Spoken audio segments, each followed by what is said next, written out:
Bonjour, bienvenue dans ce troisième vidéo pour le laboratoire numéro 1. Dans cette vidéo, je vais vous expliquer comment faire un diagramme circulaire. Donc, à partir de notre tableau de distribution qu'on a fait à la vidéo 1, je vais commencer par sélectionner l'ensemble de mes catégories ici. Je vais appuyer sur la touche CTRL et la maintenir enfoncée. Et ensuite, je vais venir sélectionner mes pourcentages. Donc, ça fait en sorte qu'on peut choisir des cellules qui ne sont pas côte à côte dans une même feuille. Ensuite, je vais dans Insertion. Je viens choisir ici le diagramme circulaire, le premier ici en haut à gauche. Au niveau du style de graphique, je vous propose de choisir le dernier ici, style 8.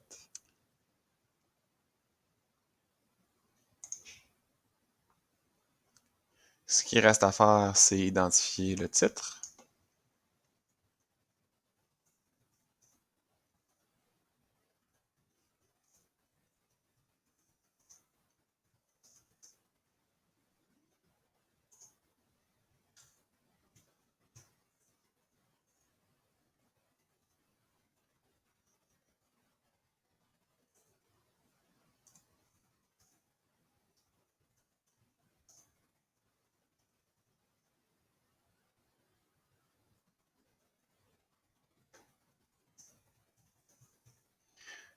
Sont de 152 répondants selon leur activité préférée.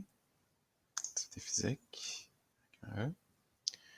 Puis finalement, il va rester à modifier légèrement notre graphique pour ajouter 2 chiffres après la virgule. Donc, je viens mettre mon curseur sur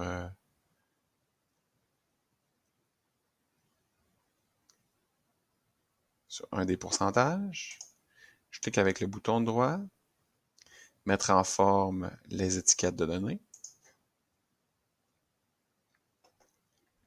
Et je viens ici vis-à-vis nombre, catégorie, pourcentage.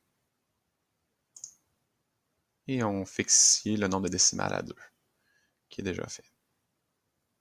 Finalement, on peut placer notre graphique pour qu'il soit dans la zone dépression. Donc ici, je pense que ça va faire. Je vais retourner voir dans Imprimer. Je ne vois toujours pas mes marges d'impression. Une autre façon de faire, c'est aller dans Affichage.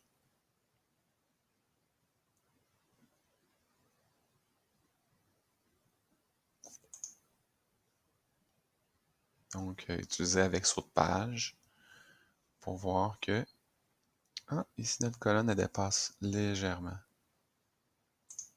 Donc, je retourne au mode normal. Ça semble correct ici. Finalement, on voit notre marge d'impression. Donc voilà.